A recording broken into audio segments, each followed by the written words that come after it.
Hello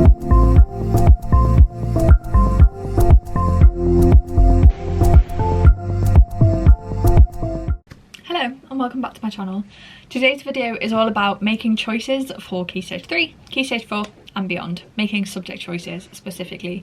Within the bounds of education, I've done plenty of other videos about other options. I will leave it linked up here or up here. I can't remember which side it is, but I will leave it linked for you to go and have a browse, go and have a look. But yeah, I hope it is useful for you, and let's get straight into it. During your second or third or fourth year of school, you'll be encouraged to think about future learning and career pathways. You'll probably also need to make a decision about which subjects and courses you want to take in your future, so at GCSE, at A level or at degree level. This isn't always easy, but it is important.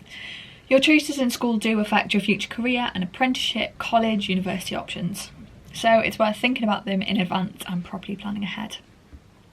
What matters most is taking the subjects that suit you best. The range of subjects and courses you do in school depend on your school and its partners. These may include local colleges and community, youth and voluntary groups. Each school develops a curriculum to suit the needs of its own particular pupils. At the end of the third year, you'll be given the opportunity to review your subject choices. Your teachers will use your profile to help you decide which subjects and qualifications you want to study going into A level. Remember, it's important to choose options that will keep your future study and career choices open if you don't know what you're doing. If you know you want to be a doctor, go for it. Go study all the 3 sciences, go study maths, go do what you want. But if you were a bit like me and don't really know what you want to do, try and keep fairly broad subject options. Might be helpful. So, the do's and don'ts of subject choices. Here are my do list. Do subjects that you enjoy. School is hard, work is difficult, to motivate yourself to do things is hard, and if you hate the subject, it's even harder. So if you can, try and do a subject you enjoy. Also, play to your own benefits. Do what you're good at. Do what you can do well in. It is hard, everything's hard. If you don't enjoy it, but you're good at it, it's still a fairly good reason to do it. Look back at your achievements. What have you done well in? Think about that. Are you a writer? Are you a mathematician? Are you a scientist? Are you an artist? Think about where your skills lie and maybe choose something along those lines. Think about what subjects are right for you. Think about the ones that spike your interest. Think about the ones that you are able in. Play to your strengths. And then think ahead. Think about what you might do when you leave school. What careers or pathways can you take, and what subjects might be helpful to get into them. Check which subjects you need certain qualifications to get into, or find if there are any helpful pieces of advice from other people who have done that in the years above you. Also, find out if there are any specific subjects you need to have done in school for a particular degree. So medicine, I 100% do not know this, but you might need to have done a biology A level to be able to do medicine at university. Have a think if that's something you're thinking about. Same with law, you might have needed to do a law A level to be able to get into law at university. I'm not sure that's completely the case, but have a look if you are particularly hoping to go to a certain university or to do a certain career. Think about the skills that you'll need to be successful in to succeed in that A level or GCSE. Yeah, think about it. Can you do it? Can you develop it? Is it the way your brain works? Is it something that you can see yourself doing for a couple of years? Keep your options open by taking a range of balanced subjects. If you don't really know what you're doing, don't really know what you're good at, it's always helpful.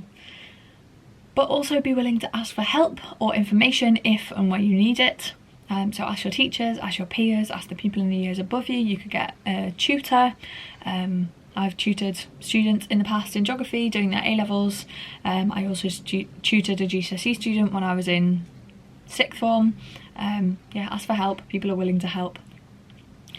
If you don't really know what your future career looks like, go talk to your school's career advisor.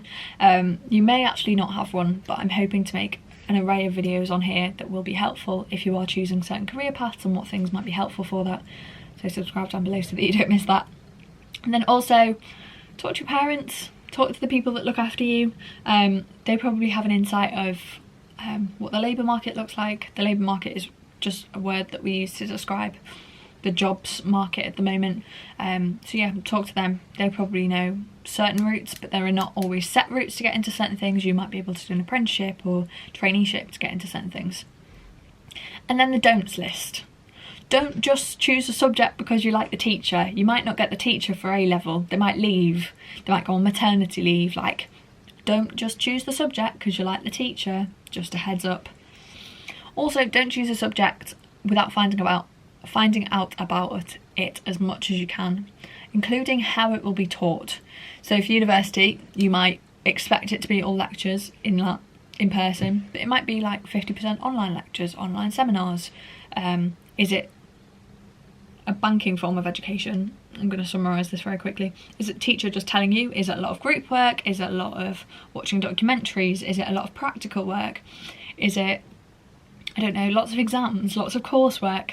See what kind of things you think you will thrive under, and maybe choose something that aligns with that. Also, don't just pick a subject to be in the same class as your friends. I think this is pretty obvious, but just want to say it in case. Also, don't worry if you don't have a career option yet. Just keep your options open. Choose some things that you enjoy, that you might be good at. Yeah, that's the easiest way to do it.